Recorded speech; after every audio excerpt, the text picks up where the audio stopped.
Boche gold and diamonds. Buy now pay later. School സമയങ്ങളിൽ tipper ലോറികൾ നിരത്തിലിറങ്ങുന്നതിനുള്ള നിയന്ത്രണത്തിൽ police ഇളവ് നൽകി. രാവിലെയും വൈകുന്നേരവുമായി 4 മണിക്കൂറുണ്ടായിരുന്ന നിയന്ത്രണം 2 മണിക്കൂറായി കുറച്ചു. കേരള ടോറസ് ടിപ്പർ അസോസിയേഷൻ നൽകിയ പരാതി പരിഗണിച്ചാണ് നടപടി. AIG മെറിൻ ജോസഫാണ് ജില്ലാ പോലീസ് മേധാവിമാർക്ക് ഇളവ് നൽകിയുള്ള നിർദ്ദേശം നൽകിയിരിക്കുന്നത്. സ്കൂളുകളുടെ സമയത്തിനനുസരിച്ച് ടിപ്പറുകൾക്ക് യാത്രാ നിയന്ത്രണം ഏർപ്പെടുത്താൻ ജില്ലാ കളക്ടർമാർക്കാണ് അധികാരം. ഇത് പ്രകാരം ഓരോ ജില്ലയിലും വ്യത്യസ്ത സമയത്താണ് ടിപ്പറുകൾക്ക് യാത്രാ നിയന്ത്രണമുള്ളത്.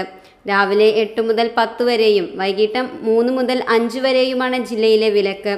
ഈ സർക്കാർ തീരുമാനമാണ് 2 മണിക്കൂറായി പോലീസ് കുറച്ചിരിക്കുന്നതെന്നാണ് പരാതി. ഇളവ് വരുന്നതോടെ സ്കൂൾ കുട്ടികൾ യാത്ര ചെയ്യുന്ന സമയങ്ങളിൽ ടിപ്പറുകളും നിരത്തിലിറങ്ങും.